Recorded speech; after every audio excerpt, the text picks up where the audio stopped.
Hello, everyone, and welcome back to Cooking with Big Mark. Good afternoon, folks.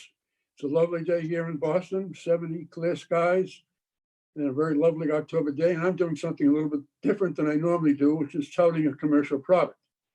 And what I'm talking about is a new Ben's product. That's the old Uncle Ben's, whose name now has gone the way of Aunt Jemima and other ones now. It's the cultural wars. So everything they have now is called Original Ben's. And they have a new product called Ready Rice. And they have a package which is a shelf-stable product, means it's on the same section of your supermarket as the boxes of pasta, rice, all those items. No refrigeration, no freezer, nothing. Yet you take this package, which is right here, this is the size of it, and you massage a little bit to break up what's inside a little bit. Just tear off the top. There's a line here in the back, and tear it off. Stand it up in your microwave. 90 seconds, boom, out it comes. Totally moist, all these different flavors in it. And the things that you can do with it are just to boggle my mind as far as I'm concerned. The use by date on it, on this one particular package is April of 2022. So that's 7 months away. Now that's just to say the best use date. It can be on how long it goes beyond that, I don't know. I just think of the myriads of possibilities of what you can do with it. It can be used, college kids going away to college, their parents can stock them up with, some good food items that they can keep in their closet somewhere and get a microwave and heat it. I think of camping trips, base for all kinds of food, casseroles, stir fries that are really, ready in minutes. Again, only 90 seconds in a microwave. The package itself is what they call cool touch. It's just a plastic so you can take it out and not burn your fingers. And you don't want to get the steam because you have to pour it down. And I just think of what fixed income people, what this can mean to them. Again, getting, hearty meals. The applications are innumerable ways you can do it. If you don't have a microwave, you just open it up, put it in a skillet, a pan of some kind, add 2 tablespoons of water, and voila, you're off with the same product. So it's, I just think of the ways you can use it. The other night, I took it out and I had some like American chop suey, which you usually use elbow macaroni with. I just did the same thing, onions, tomato sauce, hamburger, and put the rice in. And I had two great meals with it. You can use any kind of packaged seasonings like taco or curry or whatever to flavor the rice, to give it something else.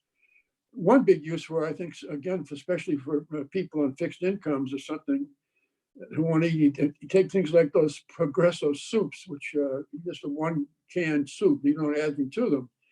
You add the rice to it, you got yourself an instant casserole.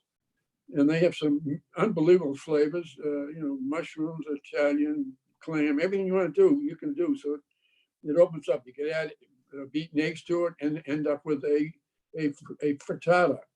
You can add a little bit of sort of a base for all kinds of sauce like cream chicken, Newburg, or any other sauce things you might have.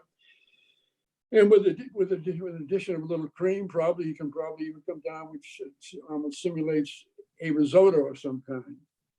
So it just fascinated me that this thing could be sitting, in a suitcase, in the trunk of a car, on a shelf somewhere with nothing else other than that to get this product. And I just thought it was so unusual. I wanted to bring it to everybody's attention. So it's something you can have one. So try it. It's called Uncle Ben's Original Ready Rice. And they have a great variety of kinds of things. So have some little fun and try some different applications of it. Ready rice to go, ready for you. Interesting. And what are the kinds they offer?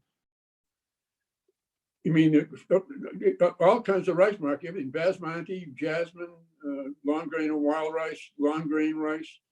They have a 4-cheese vermicelli. They have a chicken flavor, as I said. They have a butter and garlic flavor. There's about 9 or 10 kinds. Retail, it looks like to be around a little over $3. I bought a whole handful of them at the Stop and Shop because they had, I guess, a promotion, and they're only like $2.25 a package.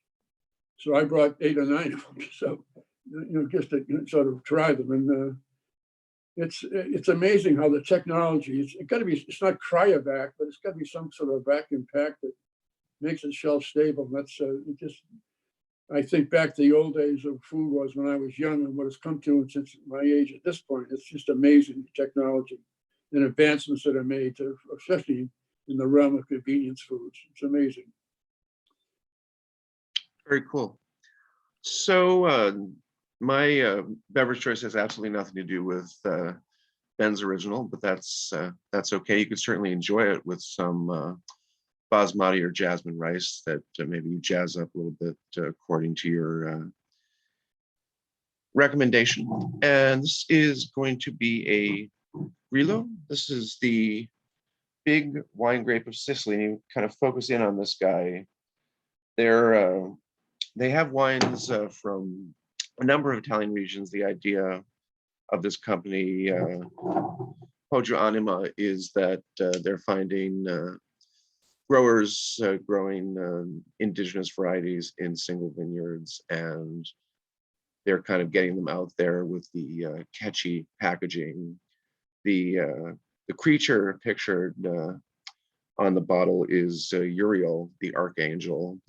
And given that I thought we were going to do this an hour earlier than we're actually doing it, I got swept up into biblical apocrypha, learning about the angel Uriel, who appears in a number of traditions: Judaic, Catholic, Anglican, Bulgarian, Coptic.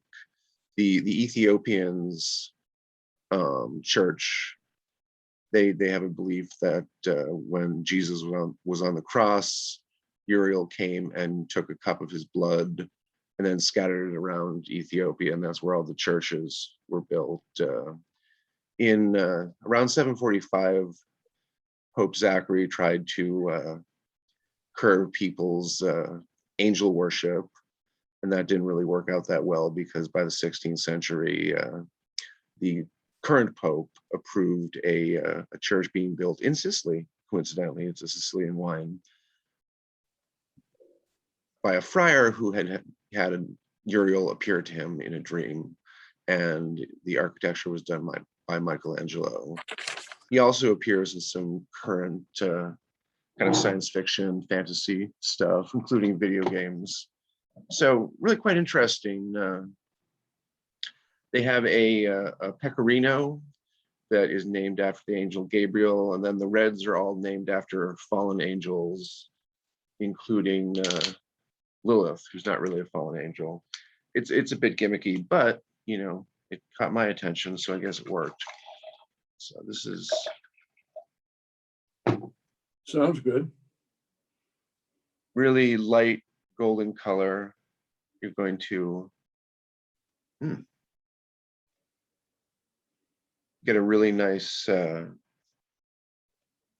sort of tropical fruit note happening here. Some guava, maybe a little bit of unripe pineapple. And by the way, Grillo is one of the Grillo. I tend to do the Spanish pronunciation with a double L. The Grillo is one of the primary white grapes in Marsala, of course, the most famous Sicilian wine product, fortified.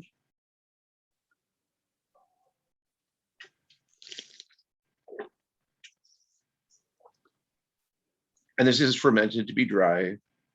It has a very almost like Parmesan rind thing going on here. It's got moderate acidity, but it's gutsy. This would actually be really good with mushroom risotto if you were going to doctor up your original Ben's. So in any case, thank you for tuning into Cooking with Big Mark. You can catch us on WinCam from time to time. Our October broadcast is up, and thank you.